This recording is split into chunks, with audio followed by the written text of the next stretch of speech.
आदाब। मुनसिफ बिहार में आपका इस्तकबाल है। मैं हूं आपके साथ सैयद अनवारुल्लाह गौरी। बढ़ते हैं खबरों की तफसील की जानिब, लेकिन उससे पहले एक नजर हेडलाइंस पर। सुपौल में कोसी नदी पर ज़ेर तामीर पुल का एक बड़ा हिस्सा मुनहदम, मजदूर की मौत, कई जख्मी।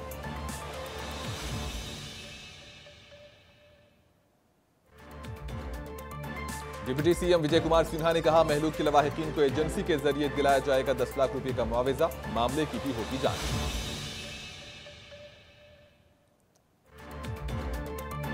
माह रमजान के दूसरे जुमा के मौके पर पटना समेत रियासत की दीगर मसाजिद में बड़े इज्तिमा, खुसूसी दुआओं का एहतमाम।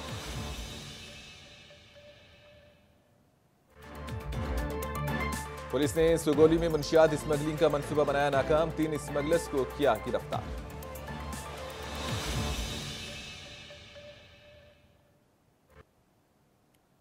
सुपौल और मधुबनी अजला को जोड़ने वाले कोसी नदी पर ज़ेर तामीर मुल्क के सबसे तवील पुल का एक बड़ा हिस्सा गिर पड़ा। इसमें दबकर एक मजदूर की मौत हुई, 9 से ज्यादा मजदूर जख्मी हैं। बिहार में पुल हादसे के बाद एक बार फिर अपोजिशन और अवाम पुल के मेयार पर सवाल उठा रहे हैं। मुकामी लोगों का कहना है कि हमने पुल बनाने वाली कंपनी के इंजीनियर को कई बार कहा, लोकसभा इंतखाबात की तैयारियों के दरमियान मरकजी हुकूमत के भारतमाला प्रोजेक्ट के तहत बनाए जाने वाले मुल्क के सबसे बड़े पुल का गिरना अपोजिशन पार्टियों को एक मसला उठाने का मौका फराहम करेगा। कोसी नदी पर सुपौल और मधुबनी को जोड़ने वाले ये पुल इस साल मुकम्मल होने थे कि मेयार ठीक नहीं है, लेकिन उनमें से किसी ने भी नहीं सुना। नतीजा आज सबके सामने है। सुपौल के जिला मजिस्ट्रेट ने कहा कि मामले की जांच की जाएगी।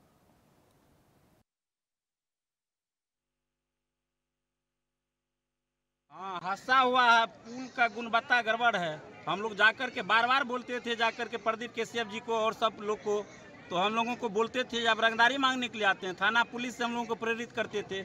यहाँ के लोग को अगर कोई बोलते थे तो उठा करके छर के बहाने, किसी बहाने थाना पुलिस भेज देते थे। लोग को तंग तबाह कर दिए, बोलने से परहेज कर दिए। यहाँ 53 से 54 के जो पाया जो था, उस पर गर्डर लॉन्च किया हुआ था, वो सुबह कोलैप्स हुआ है। एक व्यक्ति की डेथ हुई है और 10 व्यक्ति इंजर्ड हैं, जिनका अस्पताल में इलाज चल रहा है और वो सब बियॉन्ड डेंजर हैं। और घायलों को 1 लाख रुपए मुआवजा। और सुपौल पुल के गिरने पर बिहार के डिप्टी सीएम विजय कुमार सिन्हा का कहना है कि कोसी नदी पर एक ज़ेर तामीर पुल पर हादसा पेश आया। इन्होंने कहा कि महलूक के लवाहिकीन को मुतालिका एजेंसीज के जरिए 10 लाख रुपये दिए जाएंगे। असल मुजरिम कौन है, इसके लिए मुकम्मल तहकीकात की जरूरत है।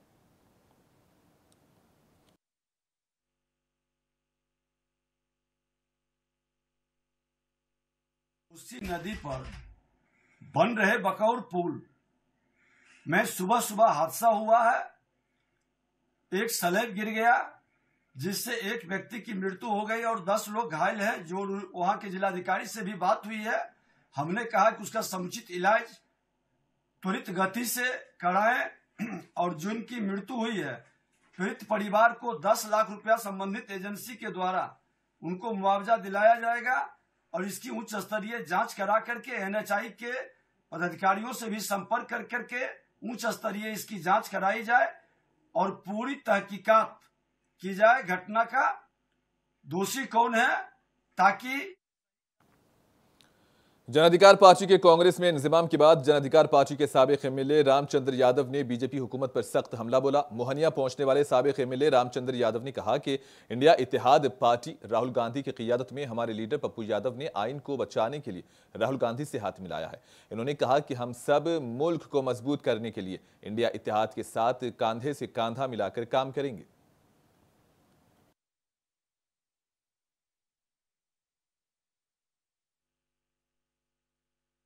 देखिए, आज के तारीख में इस तानाशाही व्यवस्था जो माननीय नरेंद्र मोदी के विचारों से, उनके विचारधारा से, आरएसएस की विचारधारा से, इन दोनों के विचारधारा ने मिल करके पूरी तरह से, मैं समझता हूँ आरएसएस और मोदी नीति पूरे देश के सारे उद्योगपतियों को साथ में लेकर के अब पूरे देश की व्यवस्था को समाप्त कर दिया। सारे व्यवस्था को उद्योगपतियों के हाथ में गिरवी रख दिया।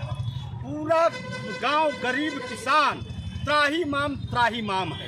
इंडिया गठबंधन के नेतृत्व में, राहुल जी के नेतृत्व में और महागठबंधन के नेतृत्व में हमारे नेता जननायक पप्पू यादव ने जन अधिकार पार्टी का विलय, यह विषय वस्तु को देख करके हम जो है चाहते हैं संविधान बचे।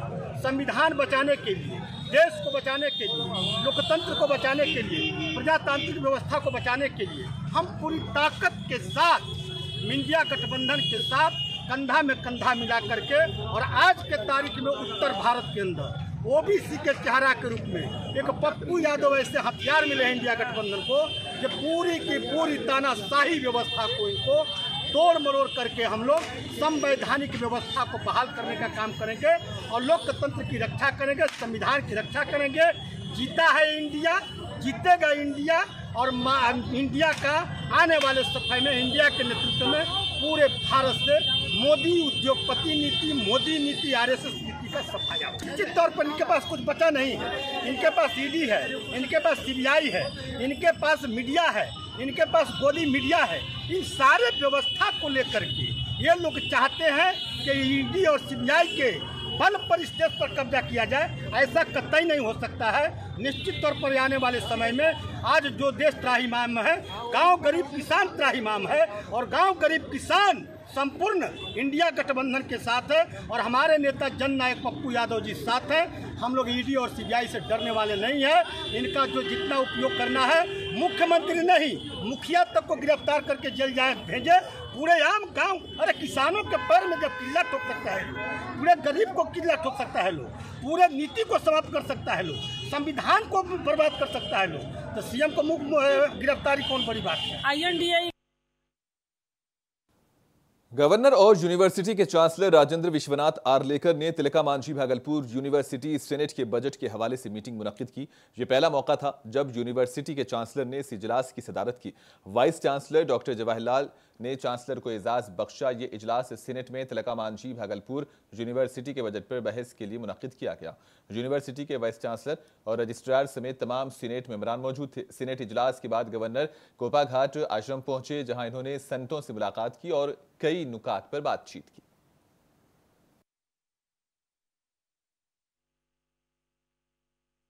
इस विश्वास के साथ आने चाहिए कि मेरी एग्जाम, आने वाली एग्जाम समय पर ही होगी।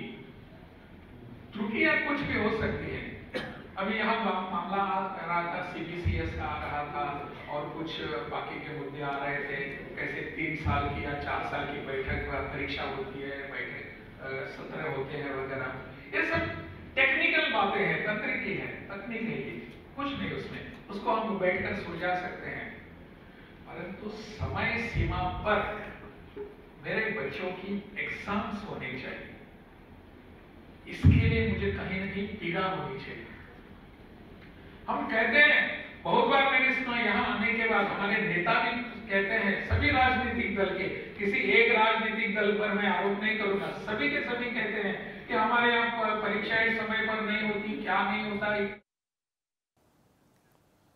माह रमजान के दूसरे जुमा के मौके पर पटना समेत रियासत की दीगर मसाजिद में बड़े इज्तिमात देखने को मिले। रोजेदारों ने खुशू व खुजू के साथ नमाज जुमा अदा की। उलमा किराम ने रमजान की अहमियत और दीनी उमूर पर खिताब किया और रोजेदारों को रमजान के मुकद्दस महीने में ज्यादा से ज्यादा नेकियां कमाने की तलकीन की।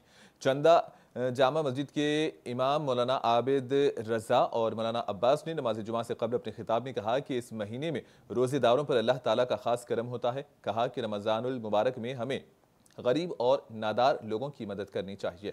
राज्यसभा रुकन अशफाक करीम और सुन्नी वक्फ बोर्ड के चेयरमैन इरशादुल्लाह ने हज भवन पटना में नमाज जुमा अदा की।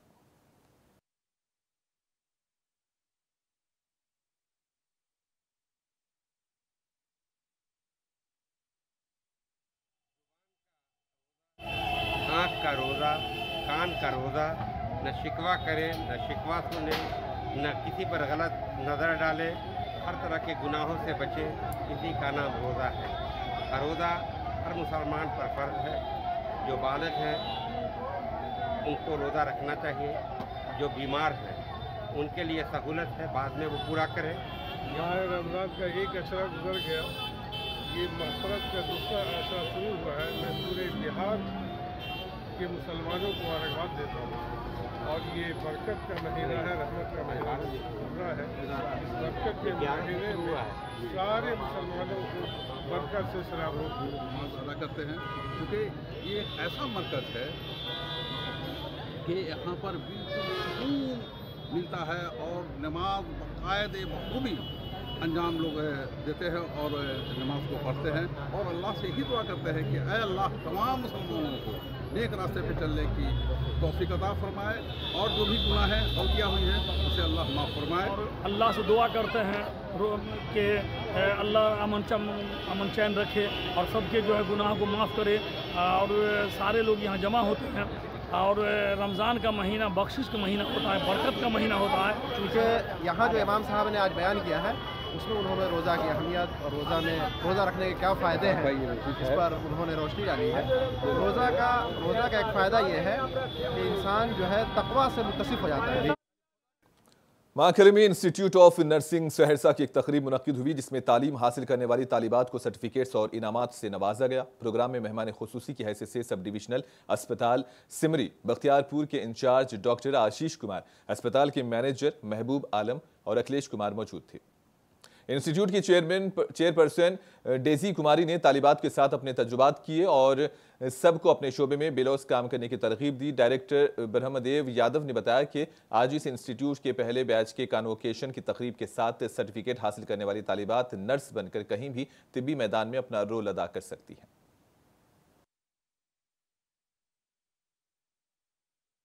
इस बैच की छात्राओं का दीक्षांत समारोह था एवं 21-23 की विदाई समारोह थी।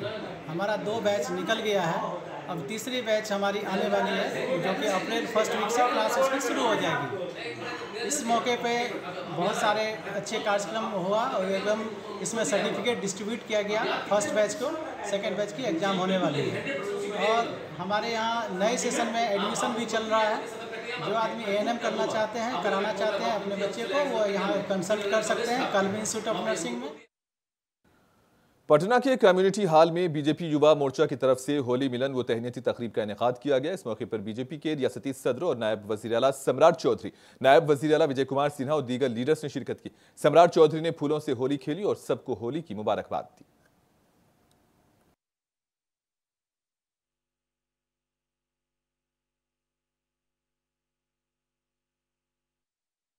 नालंदा के हरनोत थाना इलाके के बेरमपुर गांव के करीब नामालूम अफराद ने लूटमार के खिलाफ एहतजाज करने पर किराना फरोश की गोली मार कर कत्ल कर डाला। वाक़ये के बारे में मुतवफ़ी के भाई ने बताया कि अशोक साऊ कर्ज की रकम लेने अपनी मोटरसाइकिल पर सक्सू हारा गया था। जब वो वापस आ रहा था तो बेरमपुर गांव के करीब नामालूम बदमाशों ने मोटरसाइकिल रोक कर लूटमार शुरू कर दी और इसने एहतजाज किया तो बदमाशों ने ताजिर के सीने में 2 गोलियां चला दी, जिसकी वजह से इसकी मौके पर ही मौत हुई। बदमाश रकम लेकर भी फरार हो गए। मुश्ताल देहातियों ने मुलजिम की गिरफ्तारी की मांग करते हुए बिहार शरीफ बख्तियारपुर मेन रोड पर घंटों तक धरना दिया।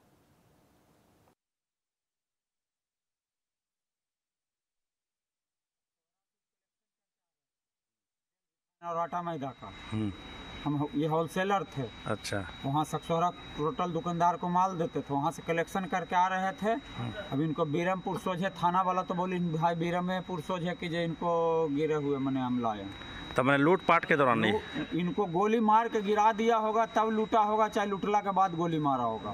फार्चून का हाथी का मतलब गल्ला का ये आटा मैदा का ये होलसेलिंग बिजनेस करते थे और ये सक्सोहरा बाजार गए थे तगादा करने के लिए।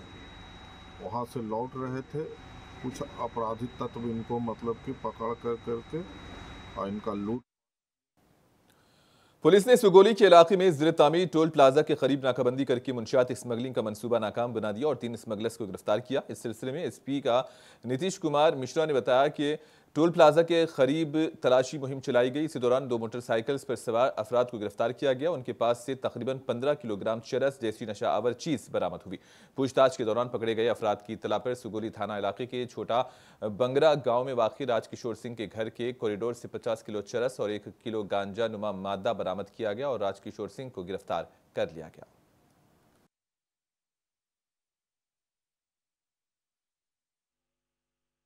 आगामी लोकसभा चुनाव और होली के त्यौहार को देखते एक विशेष अभियान चलाया जा रहा था और एक सूचना प्राप्त हुई थी कि भारी मात्रा में मादक पदार्थ की तस्करी की योजना है। ASP सदर श्री शिखर चौधरी के नेतृत्व में टीम काम कर रही थी। इसमें SHO सुगौली, इंस्पेक्टर मुन्ना और सब इंस्पेक्टर मनीष कुमार प्रभारी जिला सूचना इकाई, इन सभी सदस्यों ने इस सूचना के आधार पर पहले 2 अपराधियों को हिरासत में लिया। आलम मियाँ मझौलिया थाना जिला बेतिया का, और ओम प्रकाश राम मझौलिया थाना जिला बेतिया का। चेकिंग में इन दोनों के पास से 15-15 किलो चरस जैसा पदार्थ बरामद हुआ। पूछताछ के क्रम में इनकी निशानदेही पर सुगौली थाना अंतर्गत छोटा बंगरा गांव में राजकिशोर सिंह के दलान में 50 किलो चरस जैसा पदार्थ मिला। महकमे आबकारी की टीम ने जेटली में छापा मारकर जाली शराब का पर्दाफाश किया। एक तरफ महकमे एक्साइज की टीम लोकसभा इंतखाबात के पेश नज़र काफ़ी सरगर्म है, तो वहीं दूसरी तरफ होली के त्यौहार के मौके पर कार्रवाई की गई। जेटली में एक गोदाम पर छापा मारकर शराब की खाली बोतलें और मुख्तलिफ ब्रांड्स के स्टिकर से बरामद हुए। असिस्टेंट कमिश्नर प्रेम प्रकाश ने बताया कि होली के दौरान जाली शराब सप्लाई की जानी थी, लेकिन उनकी टीम ने जाली शराब बनाने वाले कारखाने का पर्दाफाश किया और मजीद तहकीक जारी है।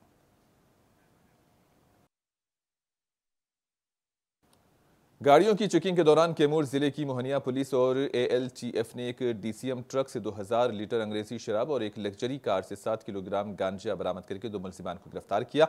दोनों मामलात के बारे में sub divisional DSP Dilip Kumar ने मोहनिया पुलिस स्टेशन में एक प्रेस कॉन्फ्रेंस में मीडिया को मालूमात फराहम की।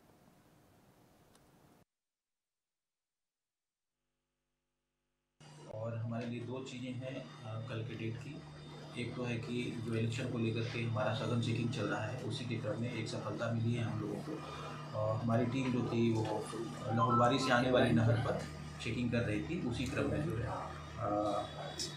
एक कार जो है इस्माइलपुर ग्राम के सामने भागने का प्रयास किया। चेकिंग को देख करके उसको इन्होंने घेर के पकड़ा और तलाशी लिया, तो उसमें से गांजा बरामद हुआ है। और गांजा की कुल मात्रा है 7.22 किलोग्राम, मतलब 7 किलो 220 ग्राम गांजा बरामद हुआ है। उसमें एक कार बरामद हुई है और एक व्यक्ति भी बरामद हुई है।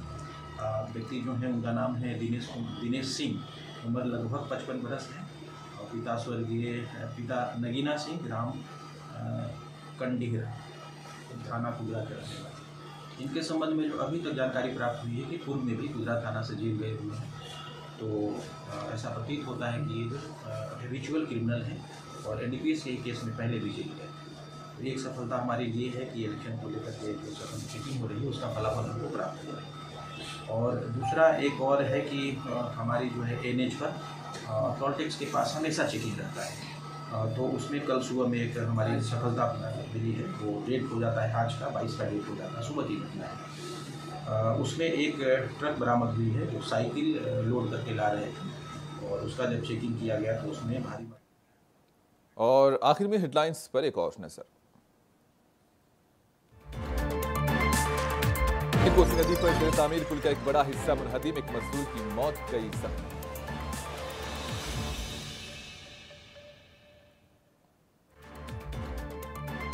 डिप्टी CM विजय कुमार सिन्हा ने कहा, महलूक के लवाहिकीन को एजेंसी के जरिए दिलाया जाएगा 10 लाख रुपए का मुआवजा, मामले की भी होगी जांच।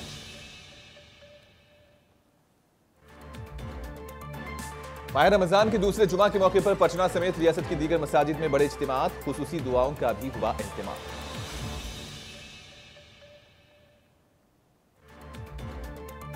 पुलिस ने सुगौली में मंशियात स्मगलिंग का मंसूबा बनाया नाकाम, 3 स्मगलर्स को किया गिरफ्तार।